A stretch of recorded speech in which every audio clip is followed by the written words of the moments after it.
நினச்சி நக்கல் பண்ணிக்கிட்டு இருக்கீங்க.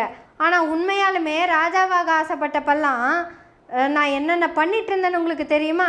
அதெல்லாம் உங்களுக்கு எங்கே தெரிய போகுது? தந்தை பெரியாரின் வழியில் சமூக நீதிக்காக போராடிய இன்றைய சக்கரவர்த்தி தான் அன்றைய ராமதாஸ்.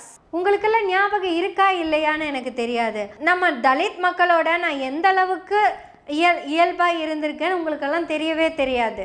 நம்ம தம்பி திருமாவளவன் சமூக நீதி போராளின்னு எனக்கு பட்டமே கொடுத்துருக்குறாரு. அந்த காலத்தில் சுடுகாட்டுக்கு கொண்டு போகணுன்னு வச்சுக்கோங்களேன், இந்த அமைதிப்படை படத்துல எல்லாம் காமிச்சிருப்பாங்கல்ல சண்டை, அந்த சண்டையெல்லாம் நடக்கும். ஒரு தலித் சகோதரனுடைய பாடையை இந்த தோல்ல எடுத்து வச்சு கொண்டு போனவன் தான் இந்த ராமதாஸ். அப்பெல்லாம் நான் சமூக நீதிக்காக போராடிக்கிட்டு இருந்தேன். அன்னைக்கு இருந்த என்னுடைய முகம் என் மனசுக்குள்ளேயே இருக்கு. உண்மையாலுமே நான் அப்படியெல்லாம் இருந்தேன் அப்படின்னு நினைச்சு பார்க்குறப்ப இப்போ ஏன் நான் இப்படி மாறிட்டேன்? என்னுடைய அரசமைப்பில் எனக்கு அடுத்த பதவி ஒரு